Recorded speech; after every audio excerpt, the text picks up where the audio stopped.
the last session of the day, so please, guys, you've made it this far. We need the energies up. This is going to be a fun one.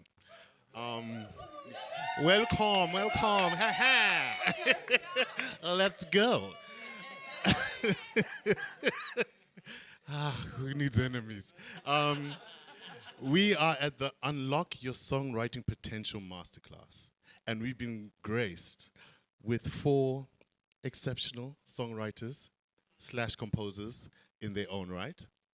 I'll be going from right to left. I had to just remember right to left. We have, I don't need to look at the card for this guy. This is Pule, also known as Sheikh Omar, electro DJ, producer, and artist.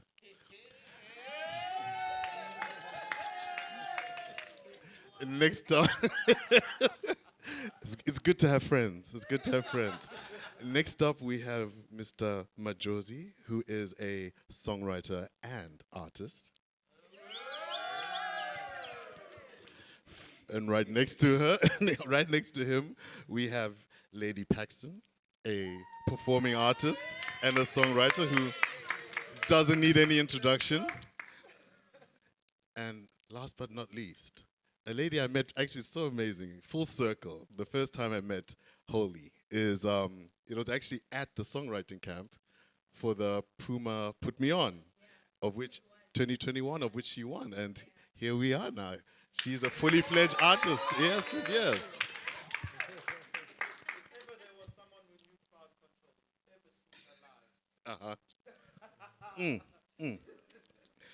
So, let us begin. So, and myself. And my name is... I am Munya Chanetsa.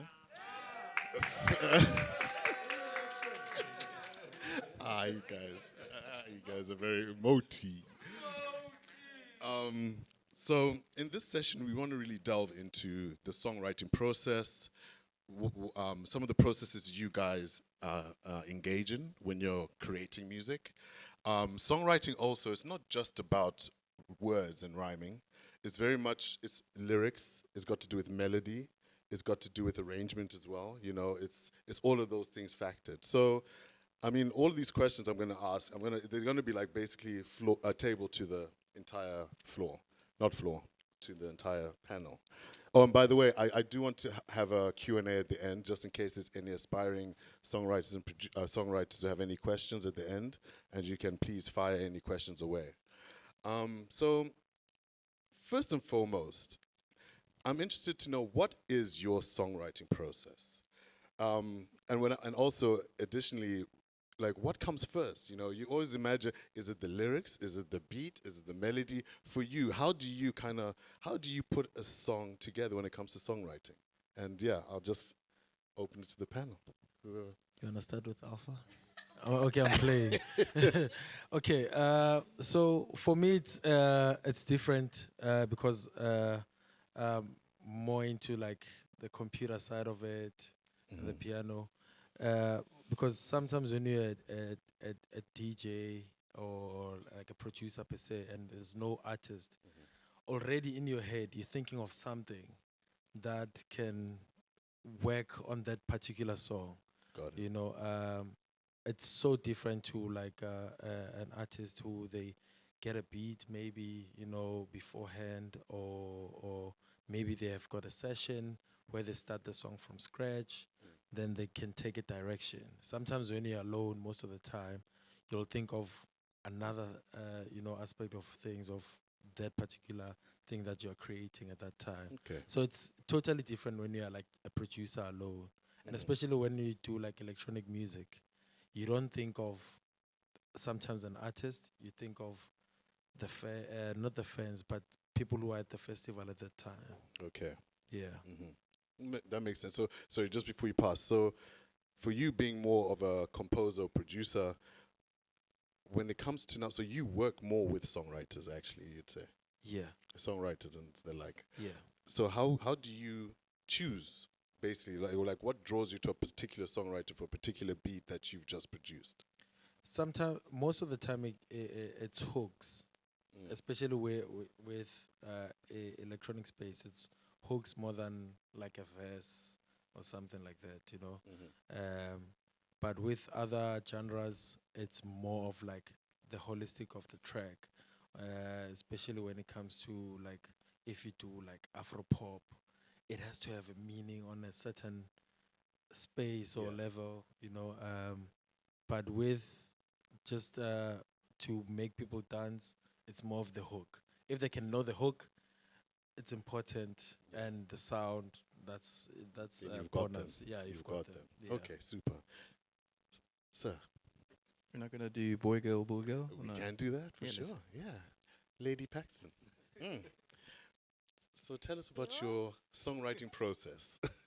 I'm so nervous. Firstly, I want to acknowledge everyone in the room and thank you to Munya and the team for having me. You're welcome. My songwriting process, it really differs because I prefer a collaborative process. So I work with a lot of songwriters. We have a lot of songwriters and producers in the room. I find that that truly helps stretch me as an artist. I know what my strengths and weaknesses are, and having a team, they play into that. So we strengthen each other's weaknesses, basically. So my strength, for example, would be melodies, and my team's strengths could be writing and production. So we basically help each other. But my process, it really differs. It depends on the day.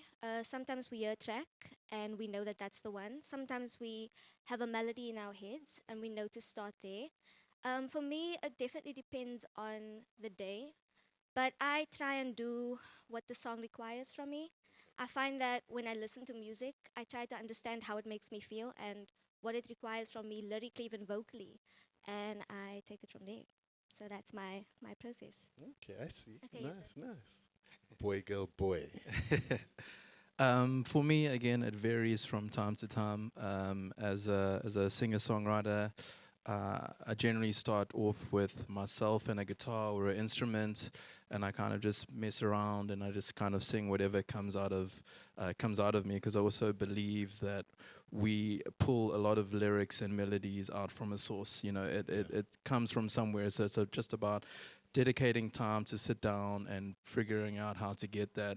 And then other times I will have a session booked with a producer, and we'll just sit and I'll be like, this is how I'm feeling. We'll take an hour out before we even start just to talk about how we're both doing and what's going on in our lives, and kind of just set the tone for the rest of the day.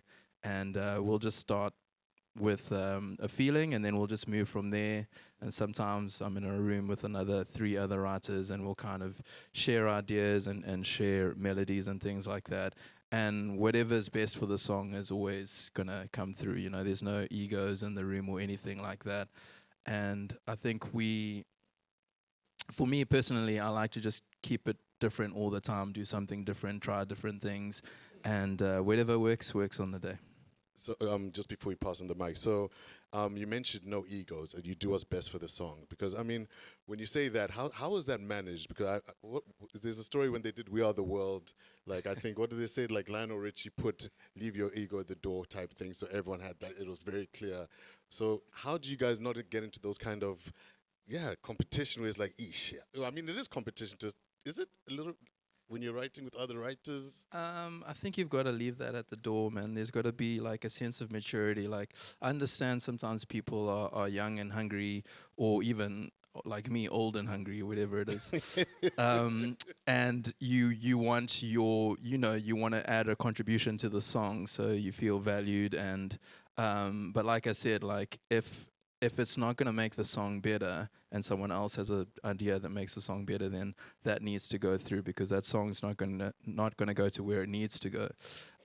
So it's also important to kind of maybe lay those rules out at the beginning, and also just work with people who understand that and who are good writers, who are good people. I always say to young kids when I'm speaking to them, there's a thing that Quincy Jones says is never be a better musician than you are a person.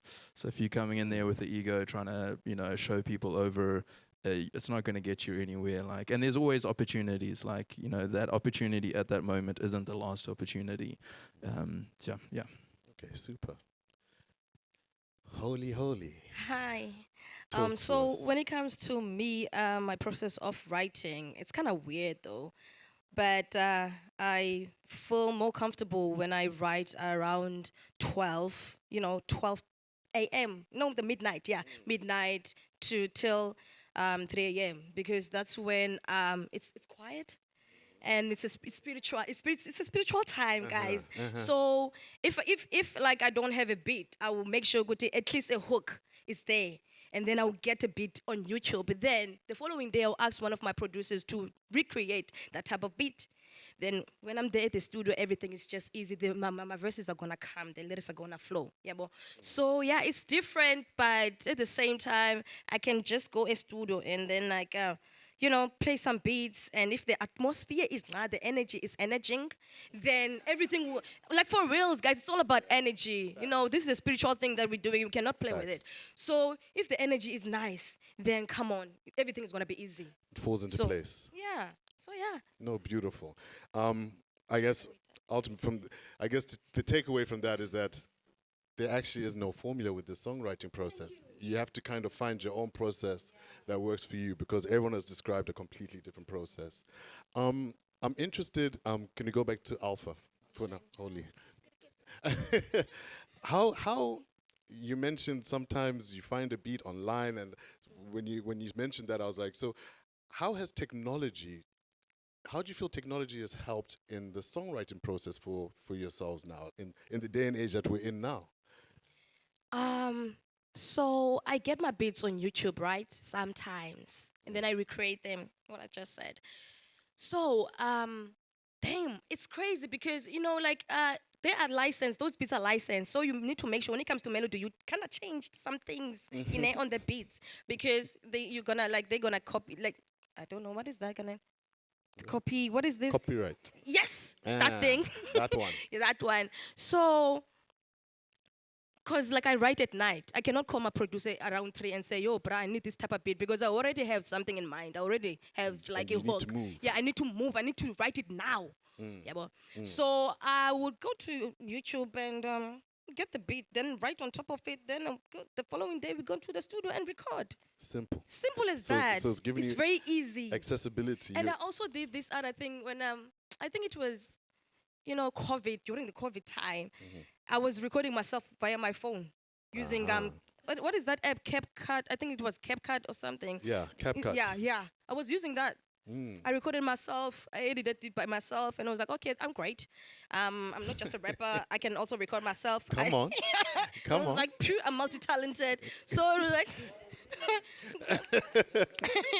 Multi-talented. So, like, it's really like I can literally like do anything via my phone. So it's easy, guys. The internet is there. If when you are sleeping tonight, we are awake at 3 a.m. Bye. We're moving. Let me put it to Pule next. So, technology. How has technology just made it? Well, let me not assume it's easier, but let me just say, how has technology helped? I would say it helps a lot. When you, especially when you use obviously the internet most of the time, the programs, the VST, you get new VSTs every day, because it's all about the next sound, the next, the next wave. What's VST in case? Does that help? I wouldn't know the full name, but it's a plugin. It's a plugin to get like synthesizer, synth sounds, and you'll find like a wobbly sound. You can create a trigger to create like some other things that sound effects, So those things are important so much because without those VSTs, I like even the hardwares as well. Like people like deadmau5, they use hardwares where they fiddle around to create a sound. But now it's easy. You get a VST, you license it sometimes, or you buy it fully. There's other options. Then that's how you make it happen. Yeah. Okay, super. Paxton, let's go. I find that for me, technology made it so much easier to connect with producers and writers all across the world. Zoom meetings have changed my life truly. But usually my camera's off. Let's just get that on there. But yeah, it's made it so much easier to connect and also study other people's processes. It's given me access to a lot of things I did not have access to. And I think it makes it so much easier for independent artists as well to create music. I didn't know about CapCut though. Sorry. We'll have another masterclass after. Yeah, but it's Got also you. helped me with my writing as well. I mean, Uh-huh. YouTube is everyone's friend at this point. You can find anything on there. Mm-hmm. So it's really helped me strengthen my writing as well. But most importantly, connect with other creatives across the world. Fantastic. I just want to tell people CapCut is not a music production app. it's a video app, and she's making songs on a video app. I just want people to know that. Yeah, that's what I'm saying. Yeah, it's crazy. It's not a musical app. There's no limits to creativity. Yeah, there's no I limits see exactly. you. So that's amazing. What was the question? Sorry, was the Technology. technology. How has Yes, technology helped? I'm going to concur with Paxton here about having access to everyone around the world as well. I've been doing during lockdown, especially. I was doing writing sessions with people in Canada and people in LA, and that was something you couldn't do, 10 years ago and things like that. And I'm not a producer myself, but like because of technology and it's made recording cheaper, so I can at least get ideas out and flesh them out and show them to the guys and be like, hey, this is like kind of where I want to go. Can you polish this off? So technology has been amazing, man. And also, of course, social media has been at the forefront of us getting our music out there. Things like TikTok pushing music in a new direction, new avenues for us to just get the music all over the world, which has been awesome. Globally. Please hold on to the mic. So you mentioned you mentioned writing camps or writing sessions. Okay, well, let me do one question at a time. So writing sessions, a lot of people do ask, how do you get into writing sessions? A lot of, especially aspiring songwriters, emerging guys, that's one of the top questions, like, how do I get into sessions? So how would you how would you advise someone to get into a writing session? It's kind of different because I'm an artist as well. So I normally, if I want to get people together, I get people together and then we can create a song. But I would encourage you to work alongside your publishing companies. Like Universal does a great one every year called, it's eluding me, Ryan, please help me. So The South Speaks. Which has been super successful. Normally that's what publishing companies do. They throw writing weeks. But also if you want to get on one and there's someone that you admire, just hit them up in a DM. Like it's amazing how much can happen if you're not scared. And out of every 50 DMs you send, I promise you one person will say yes. And just get yourself out there and find the avenues where people are doing writing classes, find other writers that you like, see where they are, see what they're doing in those cities and those different places, and just try and worm your way in there if you can. Awesome, thank you. That was a great answer. Thank you. So yeah, hold on to the mic, please. So sometimes there's often there's a stigma when it comes to, especially in rap, actually, when it comes to when you have maybe someone songwriting for you. Some people feel like, are you really an artist if someone is writing your own raps, ghostwriter things, So, how do you deal with that? Then for now, I'm just writing my songs by myself. I don't have a 100? ghostwriter. But, some people did approach me when it comes to that. But for now, I'm still good. Yeah. I'm not Beyonce yet. So when I get to that point, that level, then I will be like, okay, cool. You can write this song for me. Then, you can, it's fine. But for alright. now, hey, bro, when it comes to us rappers, we got ego. We got, I do sometimes. But so we want to own our thing, we want to say, good, yo, this is written by Holy Alpha, this is written by Mama Ghost, So we don't want that person to feel like, do you hear that song Holy Alpha is performing? I'm the one who wrote that. We don't want that, So it's a good thing. But at the same time, as a rapper, it's nice. It doesn't work for us. For some Okay. of us, yeah. Whereas now, I actually want to give to Paxton. Can I give it to Paxton next, please? Whereas Paxton now, so you're in a different genre of music. You're more, would you say, contemporary, like pop, R&B vibes. Now, how is that space when it comes to collaborating? If where maybe someone is contributing to your composition, to your music like that. I think for me personally, like I said, I thrive with a collaborative process. I thrive with working with people.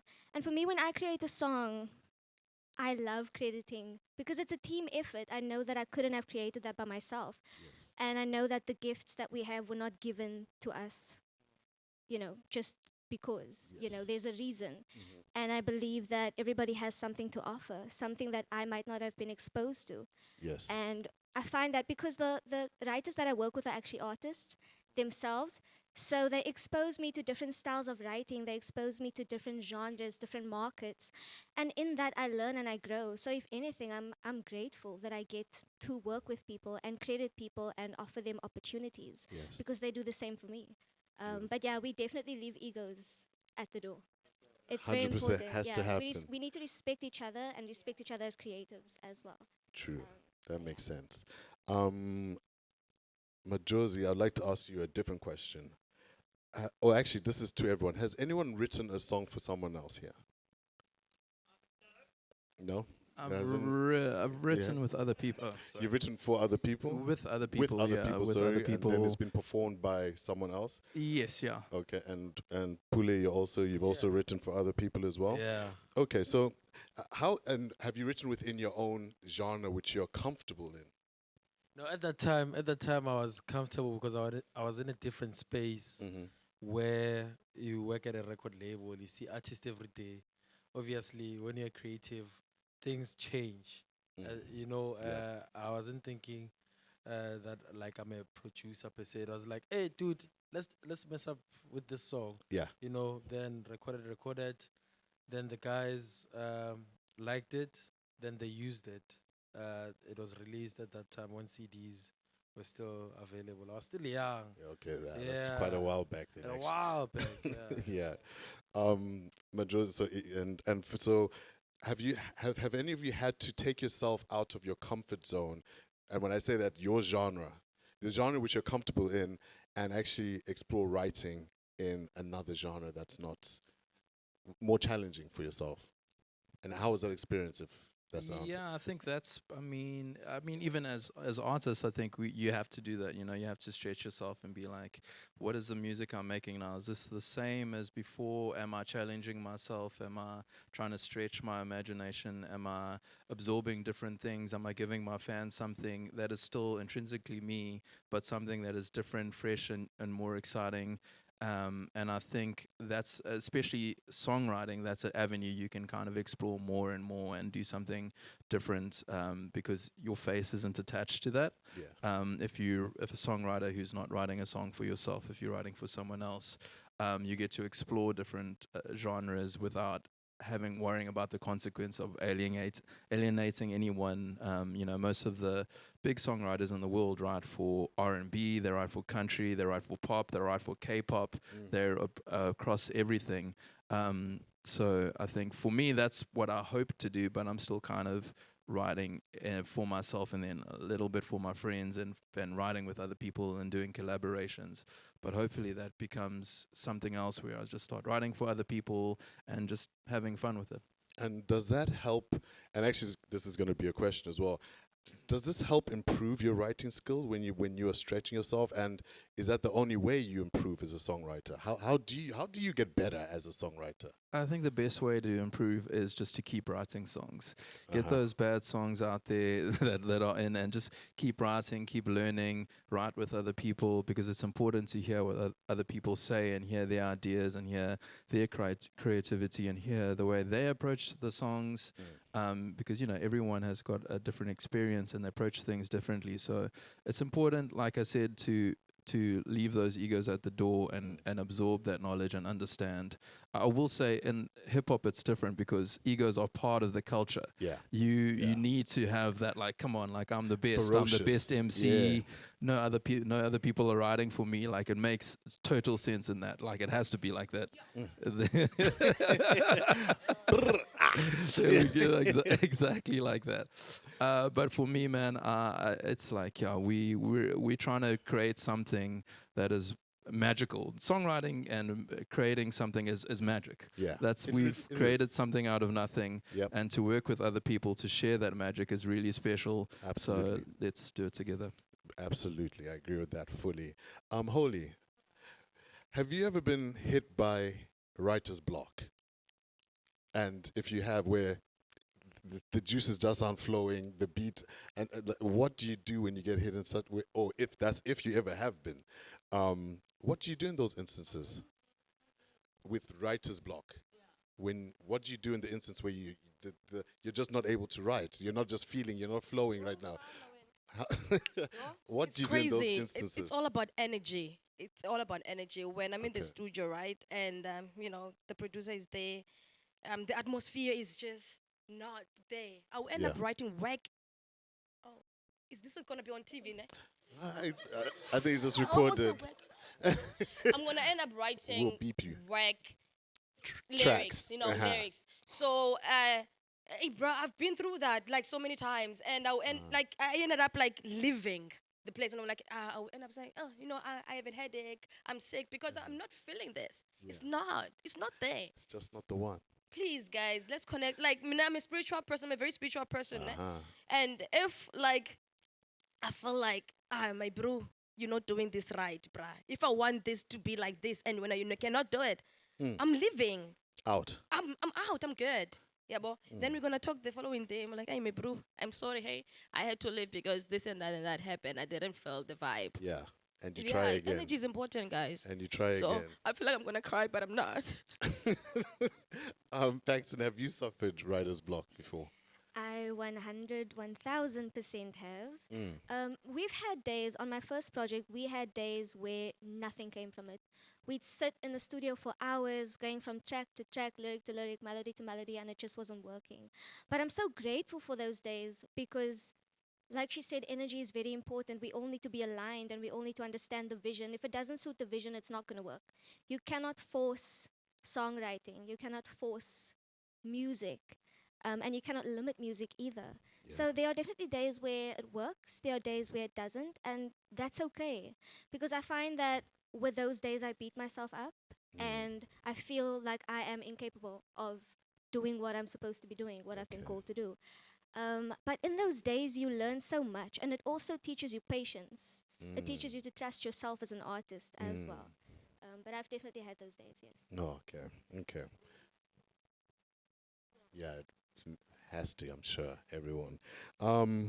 So I'm going to go through everyone now, and I want you to share. You can name a song, and I hope everyone listens to the song that they name. So write down the names of the tracks. Just think of one your own. I'm talking about your own catalog, your own song, which you wrote. Your own song that is your track that you wrote.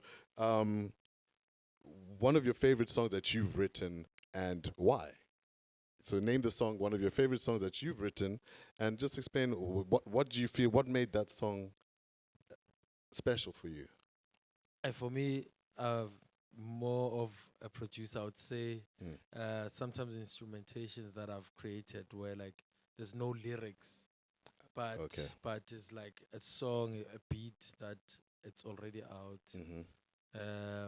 Which track of yours would you say? Which track? There's a song called Thriller. Okay. Yeah. That particular track, I remember what inspired me was next year I knew that I was going to Miami. Then the winter conference. So the energy was like, yo, I want to, thrill them. Yeah, thrill, Yeah. pump, So that was that song, I think for me it was something else. Okay. And when I got there, I got the same feeling when I played it, Yeah. walking around or whatever Mm. that I was doing that side, Yeah. and it made sense. Okay. Why? Yeah. Mr. Majosi, sir. For me, I think it's a song I wrote called Darling Part 2, because I've got another song called Darling, and I decided, I was like, I wanted to be like P. Diddy and have Part 2, Part 3. Ah. I still haven't done Part 3 yet, sorry. But I remember I was heavily inspired by Ed Sheeran at the time, and I was like, yo, this guy is singing about love songs like he's in love. I didn't You have a felt it. girlfriend at the time or a wife. I'm married now, but I was like, I'm gonna try and tap into this thing that I think is love, and I'm gonna try my best to talk about that and sing about that. And I think that's the closest I've ever got. Even now, being married, like that was as far as I could go, and I enjoy that song. Lovely, lovely. Darling Part 2. Oh, we're waiting on part 3, please. Yeah. You have your inspo now, so He's married Oh. now, so yeah, who You know what I knows what mean? Part 3 is going to do? Hey. it's gonna hit different. Yeah, it's a play. Detox. I think for me, it would have to be a song that is on my project that's coming out at the end of this year, and I unfortunately cannot ask you to listen to it because it's not out yet. Yeah, it's the Dropbox. But if I had to think of a song, I would have to say it's a single called Touch and Go that I released earlier this year. It's going to be on my project coming out at the end of this year. And I think the reason why I chose that song is because of the space that I was in when I created it. I feel like this year I felt and still feel like I am in the best space I've ever been creatively. I struggle a lot with being in my head. And when I created Touch and Go, that was the start of my project and just the start of rediscovering who I am as an individual, as an artist, truly finding a vision for who I want to be and what I want people to feel and how I want them to get to know me through my music. So I would have to say Touch and Go because it is a song that I truly am aligned with and a sound that I absolutely love playing around with. Yeah, when we started creating the project, that was the first song we created. It happened so organically, and I realized that, this is me. This feels good, and I know that if it feels good, it's going to translate to the consumer. And yeah, so it would have to be Touch and Go. Well,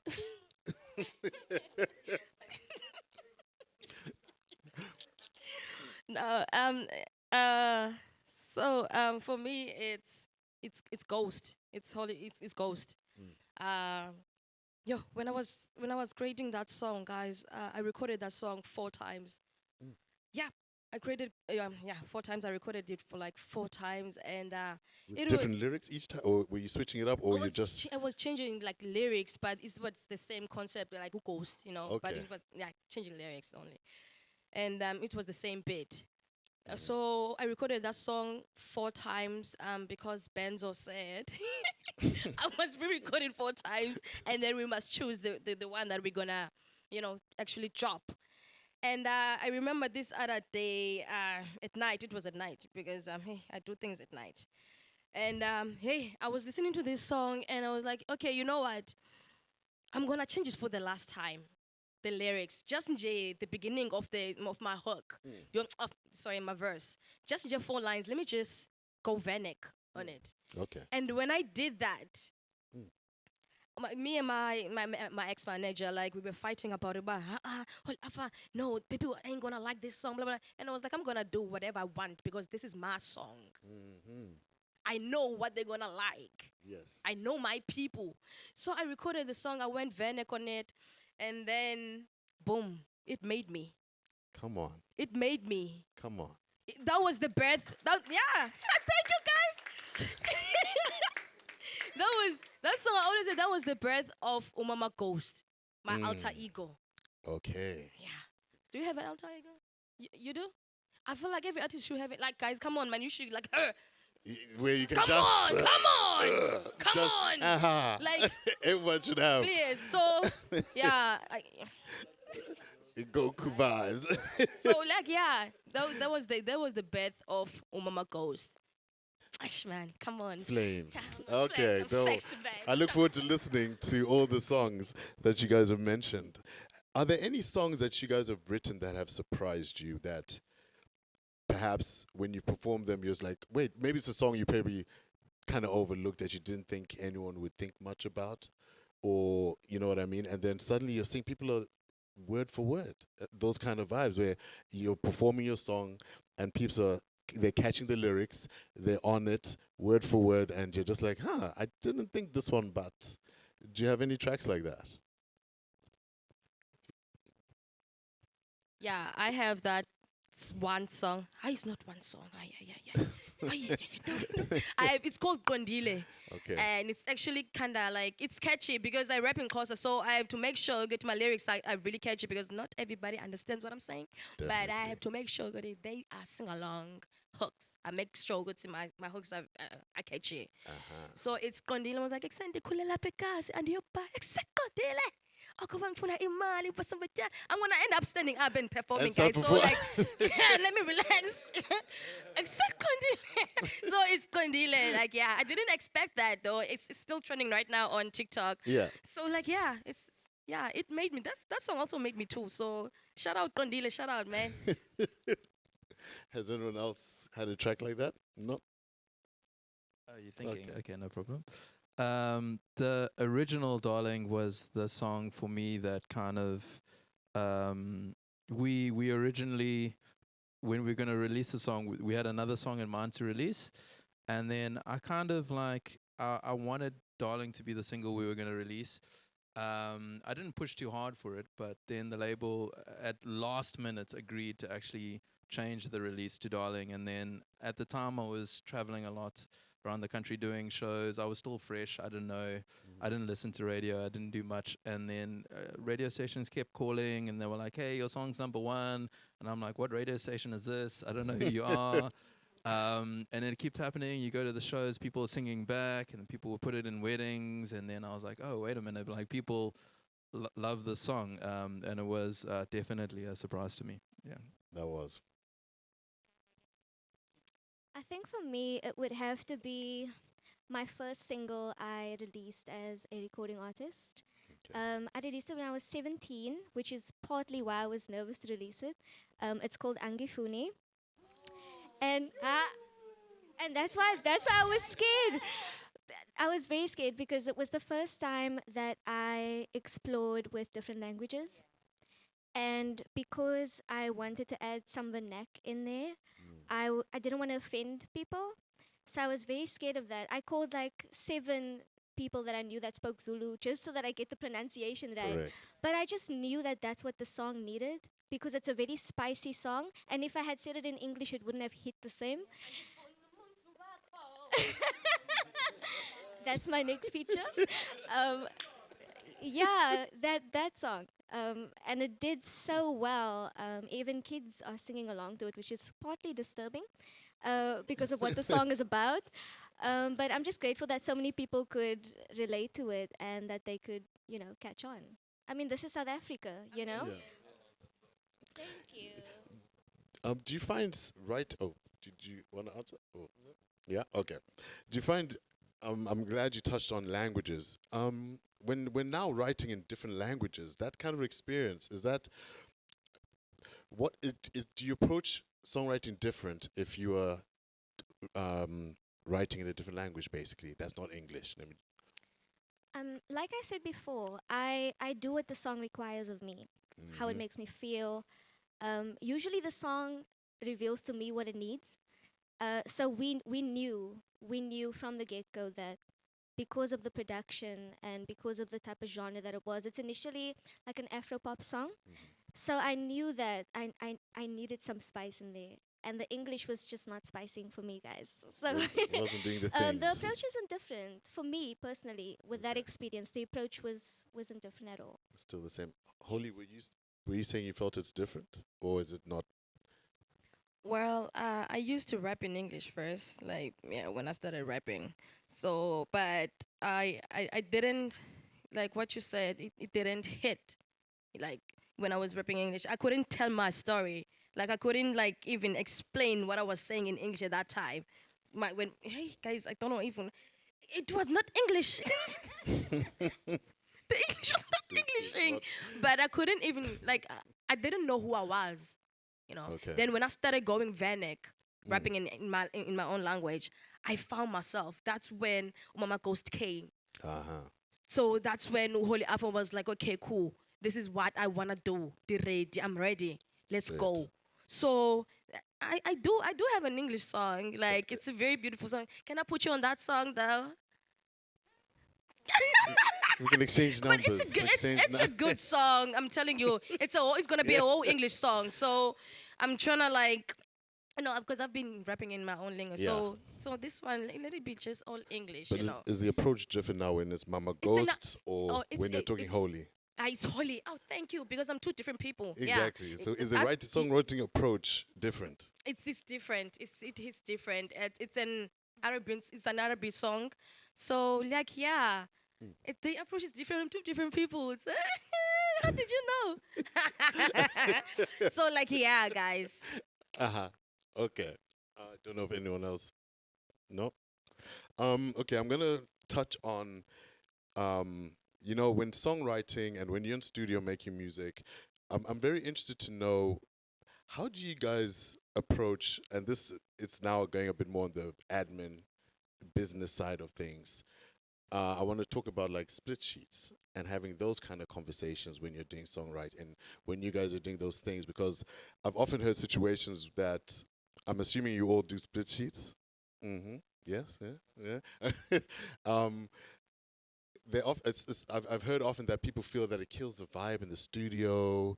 You're writing a song, now you need to start talking about how you're going to apportion this song up in the splits and so how do you guys approach it so that there's no issues? Do you do it in the studio session? Do you do it after? Do you how do you approach splits? You just have to be frank from the onset, bro. Mm. Because once that song comes out, it creates. When you say ego, it creates, a beast out of a person. To be quite honest, I've seen it wearing my A&R hat at CCA, where you find a song, it's out, and it's banging in the streets, and the guys that didn't do any split sheets. Yeah. And you find that now it's royalty time, and it becomes a huge problem. And that's where you see a lot of what you call this. When you go to gigs, they're waiting for you, to fight you, or maybe like other guys. What they do is they go online, they vent out, and that situation becomes trendy and all of that. But that alone, it's so important. You just need to, man up a bit, speak, be an adult, and say it right there and there. Okay, you're a songwriter. You deserve this much because you're a songwriter. Yeah. I'm a producer. I will take my share as well. If And there's a done. lot of people in play, that means it has to be shared. On a different scale. Yeah. But if it's two people, it's equal. Go 50-50. Yeah, 50-50 and it's out. But if you have a different songwriters, it becomes different where also the producer will also sacrifice a bit on his share so that it can be 100% at the end to accommodate everyone. So those things are so important. Yeah. Okay. I'm gonna do questions after this. So anyone else would like to?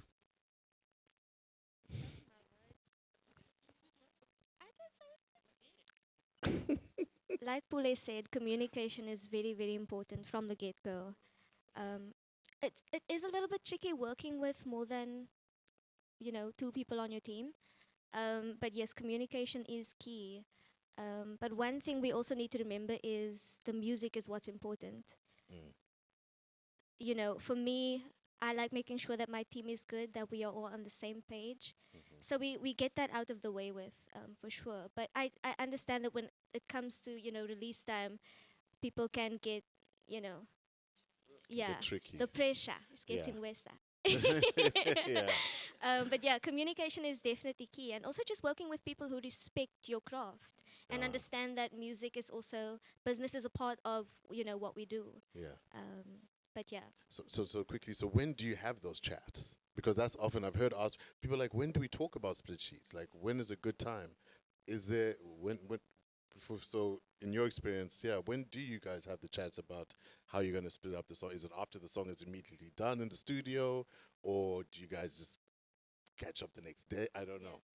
I think we are just so excited to create music because that's what we love doing that we don't even think about splits. It's not even something we think about.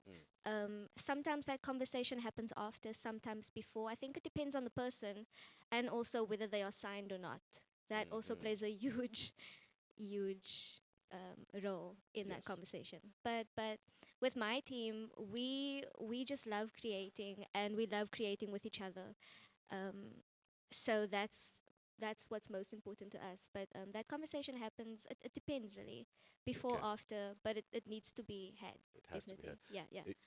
Oh, did you wanna add? Hmm? I saw your hand flinch. No, That's why I yeah, thought. sorry, man. Sorry. I don't know if I'm going to add to this at all, Okay, but anyways. it was a nervous reaction. Nervous twitch. Yeah, no, I'm along the same lines. Like the people that I write with are my friends, and we all respect each other. So I think we have the luxury of being like, okay, cool, we can worry about this afterwards because we understand each other. We've dealt with each other before. We know none of us are going to screw each other over, and like I always like to be able to be like, okay, um, give extra credit as well if I can, just to like say, you know what, thank you. I think you deserve more than you've asked for or more than you thought you contributed.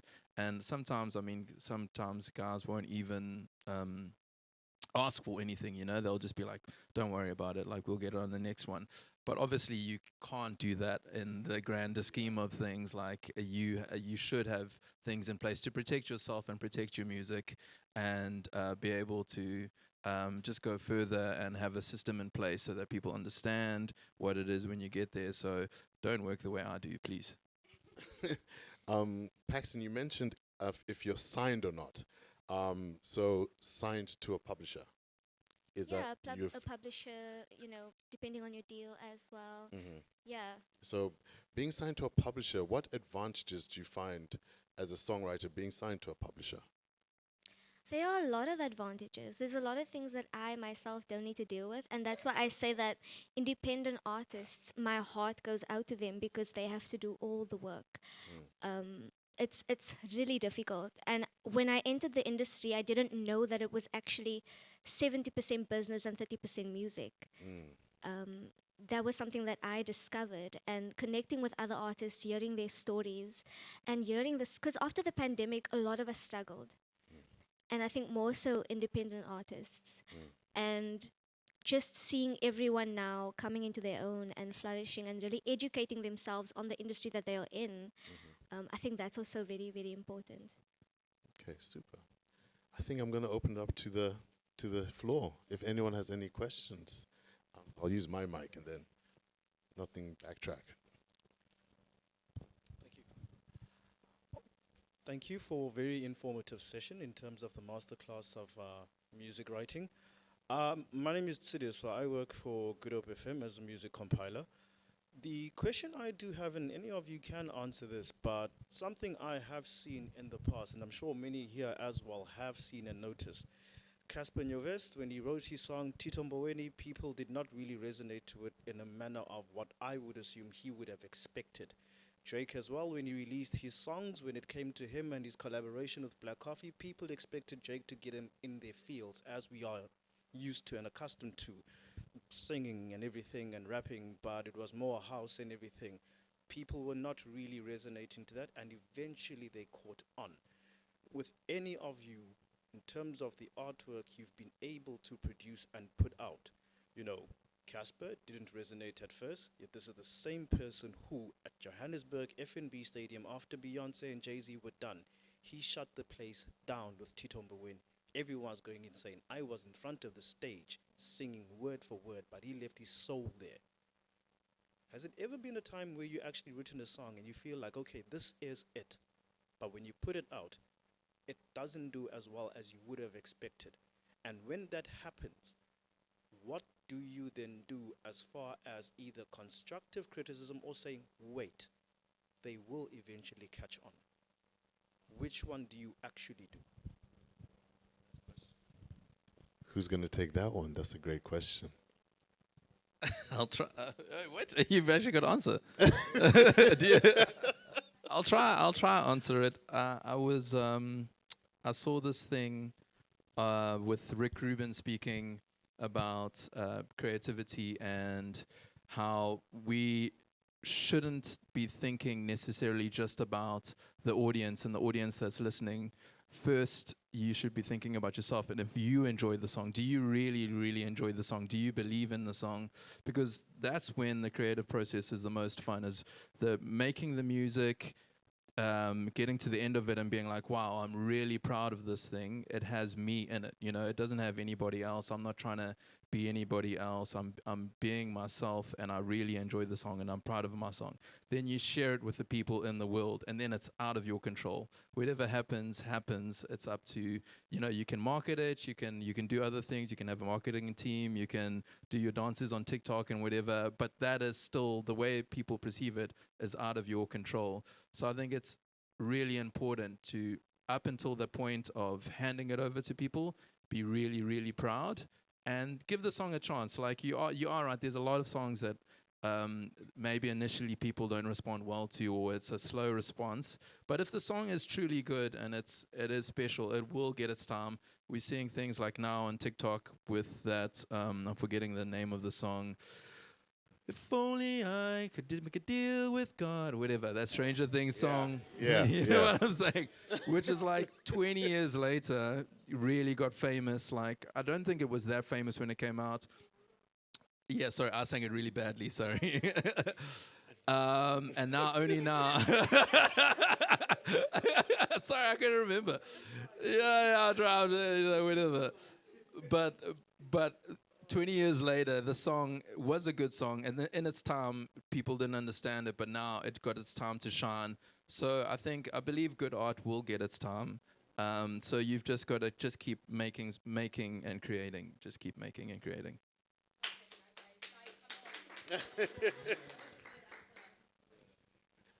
Also, as well, I think the most important thing as an artist, you need to be self-aware of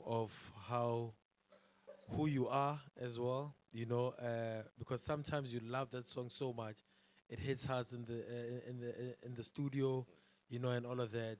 But you find like it's not the right time for that song, you know. But also at the same time, you need to allow that thing to happen, because if it doesn't happen, you'll never gauge yourself on a certain level or artistry at that time, you know. So I think the most important thing is to know yourself first, you know. Allow criticism to come into your life as well, and know how to shake yourself to be, you know, to be back into yourself again.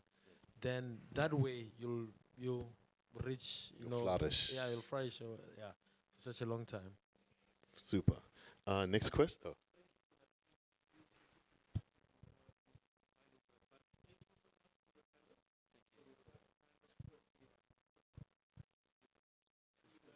Thank you so much, brother. Please playlist my new song on your radio station. Thanks very much. Thank you.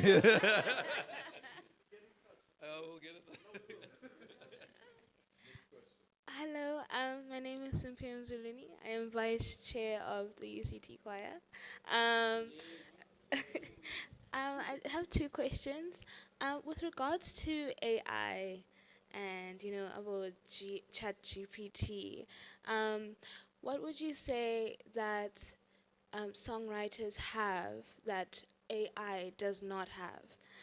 Because I can see that a lot of people are now relying on these technologies and whatnot. So then what, as songwriters, makes you the go-to people?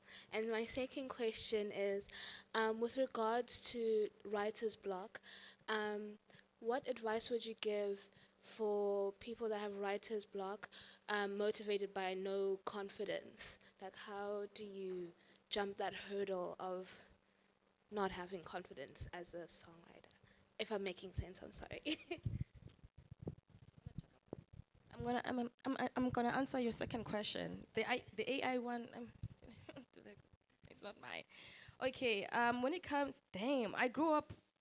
I didn't when I was growing up. Like I didn't have confidence, guys. But on my father's side, like everybody used to, not used to, everybody can do music, everybody can sing. That's when I actually, have that gut. I gain confidence when it comes to me standing up in front of people. When they say, suddenly stand there and sing for people, I would do that. That's how I gained my own confidence. And even in high school, not in high school, in primary school, I used to get bullied because of this thing. It's not a love bite, it's a birthmark. So I used to get bullied about it. And but yeah, I grew up guys. It was not easy. But when I get on stage and when I start talking, everything I don't even see anybody, guys. I just don't see anybody. I just perform from one person, and it's only that one person that I'm looking at, and it's only me. It's only me. I see myself there, yeah. I'm like, yeah, baby girl, let's go. And then you guys, you here disappear. I don't even see you. So you just pay attention to yourself. Know who you are. Yeah. Are we going to touch on Yeah, the AI? Oh, sorry, no, please continue though. Sorry, no, I just wanted to add on to that answer. I do think it's very important what you said, knowing who you are, but also understanding the source of the writer's block, because it could be that you're tired, it could be that your lack of confidence, it could be lack of patience, it could be the fact that you are just not in the best space creatively, and that is okay. We all have good days and bad days, some more good than bad, some more bad than good, but also just knowing that you're gonna get there. I mean, there's one song that Bruno Mars did, one of his popular ones. It took him 3 years to write that song. And like you said, art, there's a time for everything that you create. And there's something special in everything that you create. So writer's block is not necessarily the worst thing. I think that there's so much you can learn from that. And I think it also, like I said, it gives you that patience that you need with yourself. But definitely just understanding the source of your writer's block and knowing that it's not going to last forever. It's a temporary thing, Don't be too hard on yourself. I think as creatives, we are so hard on ourselves because we want to do the next best thing. We want to be relevant. We want to keep up with the trends. You do you. That is your power. You are your power. Okay, thank you. Great. I'll answer the second question first. Sorry, just to play. Yeah, don't be hard on yourself, because I think it's also important to know where your identity lies. And I think too often, maybe some of you won't agree, but too often people place their identities in what they do. So just because we're artists doesn't mean that's all we are. Doesn't mean that's everything that we are. I have other things that I'm more passionate about in life. Other people, there's a lot more there's a lot more to me than just being an artist. So if I fail at being an artist, I'm still me. Do you know? You get what I'm saying? And also with the AI, and also, is it lack of confidence that's stopping you creating, or is it lack of confidence that's stopping you from showing the world? Both. Okay, both. It's good to surround yourself with people that love you and understand you and that will encourage you as well, because you can't be an island doing these things. The lonelier you are, the harder these things get, And if you have people that understand and love you, can encourage you, and be like, keep writing. That wasn't the best thing, but keep writing. We believe in you. You're great. And just get to that process where you can make something. And then when you're proud of it, you can decide if you want to show the world or not. But get to that first step. As far as AI still doesn't have the human heart. It doesn't have soul. So I can tell when people write bios and different things with ChatGPT, I can tell straight away, because I've used it and I see that there's something missing. There's a humanity missing in those things. It's not bad. it's a great tool to use and to try and help you streamline processes and make things easier. But at the end of the day, it still doesn't have that human soul. It will never be able to replicate it. Like, it might, AI will get far, and please use it wherever you can use it. Don't be scared of using it. Don't be scared of it taking our jobs, because it can't take our jobs. It can't. AI doesn't have a soul. It'll never get to that stage of replacing us and you. What's that?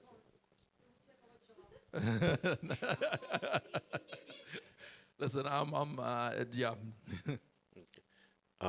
Did you? No, I think you've answered it. Okay. You know, when it comes to the AI situation, even for them as well, the guys who've created it, it's still for me a beta stage. You know, they're still testing around, messing around. That's why you'd find other AIs that they say they create music. It's not perfect at all from the onset, because you can hear that this thing, it doesn't have a soul, to be quite honest. You know, it can give you the sound though, but it doesn't have, you know, the touch. You know, so they're still testing as well. You know, similar to like how Google started. You know, and look at them now. We rely on Google, you know, for more info as well. But with Chat as well, at some point in time, it will you know, have a soul at some point. Yeah. Soon come. I think actually we have to wrap this up. I wasn't aware we've gone well over time. Okay, one last question. Okay, one more question, and then we're done. Hi, my name is Dematuze. I also go by Lady Allure. I make music making music is my favorite pastime. I have a question for Holy Alpha. Firstly, you are a personality. I need you to get your own reality TV show. So yeah, you said when you started making music, you were rapping in English and stuff, and I too started off with like having American influence in music, but I recently wrote something and it was in Xhosa and it was beautiful and real and raw. My question to you is, how did you crack the code in, you know, rapping in vernacular and kind of finding you? Okay, so it started when my dad said, Tanam, I cannot understand what you're saying. I don't know who you are. This is not you. And I was like, guys, dad, takaloku. Some people won't understand what I'm saying, blah blah blah blah. And it was like, do you? And then I met Utando, my manager, and it was like, Sanela, how about you start rapping, you know, like add your language here and there. And I was like, people are gonna judge me. People are gonna say, no, you sound like this and that and that. No, this is not cool. I don't like her style. This is whack. And then like that's when like Ghost. I decided, you know what? I'm gonna do it. I don't care what people are gonna say.